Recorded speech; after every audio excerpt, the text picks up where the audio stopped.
Dalam nama Bapa dan Putra dan Roh Kudus. Amin. Umat Allah yang terkasih, hari ini Sabtu 6 November 2021.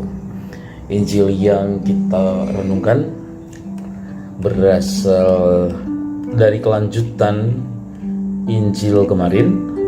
Kali ini kita belajar tentang Lukas 16 ayat 9 sampai 15. Di mana setelah kelanjutan tentang pujian terhadap bendahara yang tidak jujur, yang tidak menggunakan kekuasaan yang diberikan kepadanya dengan baik, dan kemudian ketidakjujurannya itu toh akhirnya bisa dia siasati dengan cara membuat surat hutang yang baru dan merencanakan atas apa yang akan dia hidupi nanti pada masa yang akan datang ketika ia tidak lagi dipekerjakan.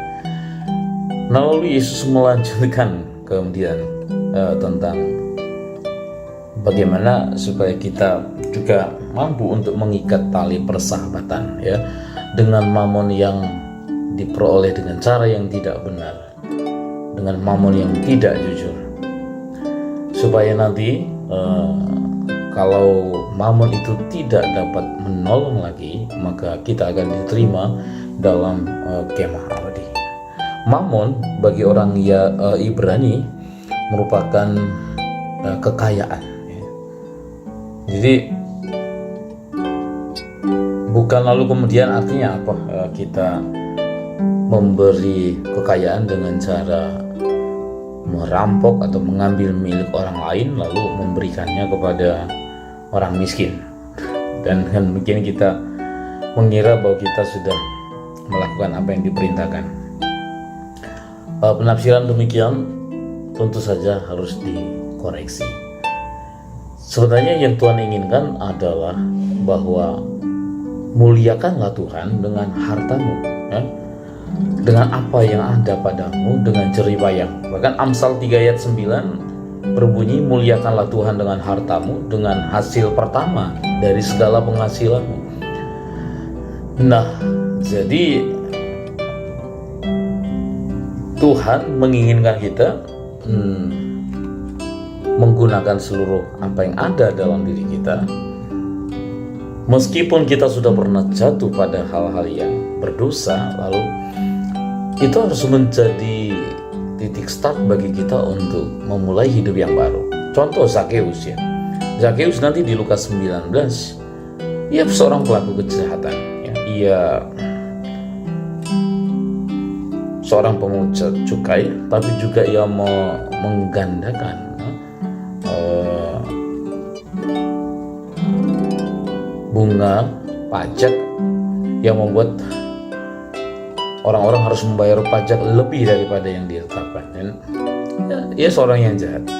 Tapi ketika lalu bertemu dengan Tuhan, mamon yang ia peroleh, kekayaan yang selama ini ia peroleh dengan tidak jujur itu, dengan tidak adil itu, justru ia kembalikan kepada setiap orang. Dan bahkan ia berkata, jika ada yang kuperas, aku akan mengembalikan 4 kali lipat.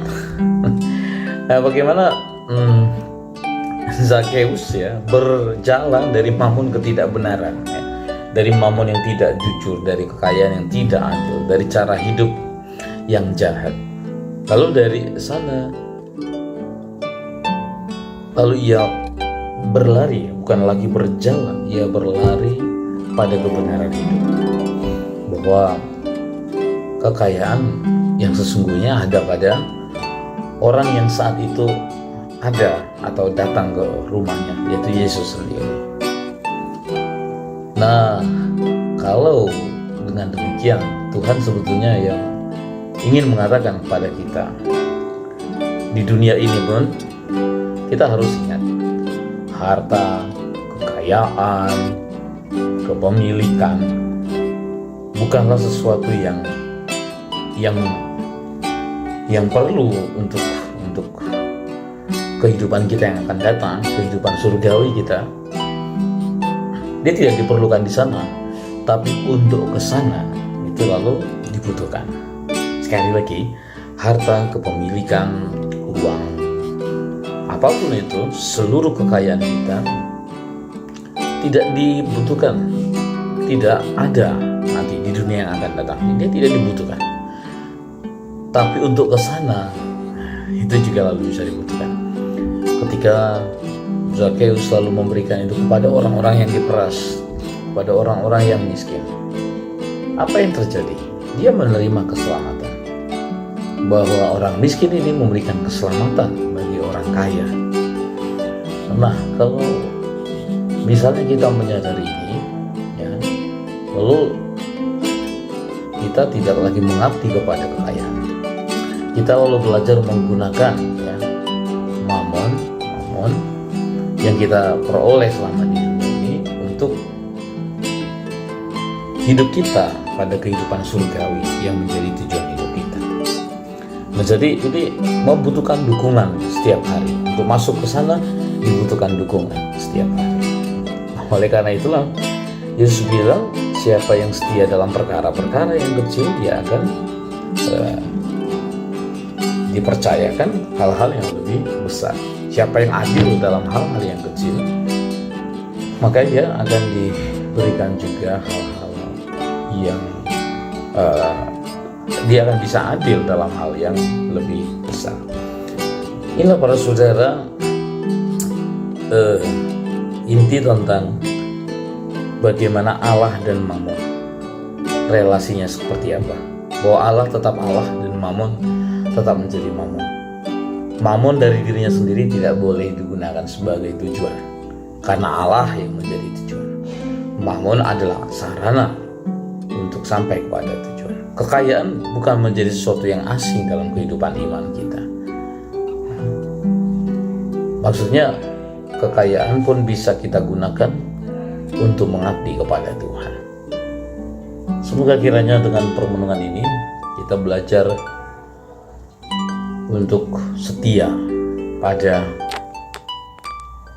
apa yang dipercayakan kepada kita, termasuk mamon. Kepercayaan itu lalu akan kita jawab ketika kita menggunakan mamon itu bukan hanya kebutuhan kita di dunia, tetapi kebutuhan kita juga dalam kehidupan surgawi. Ada banyak orang sekarang ini di masa pandemi yang membutuhkan itu. Semoga kita adalah salah seorang penolong-penolong dari penolong-penolong yang akan membantu saudara-saudara kita yang sungguh-sungguh membutuhkan uluran tangan kita. Semoga Tuhan memberkati kebaikanmu dan apa yang akan kau lakukan dengan mamonmu pada hari ini, sehingga itu berguna untuk keselamatanmu.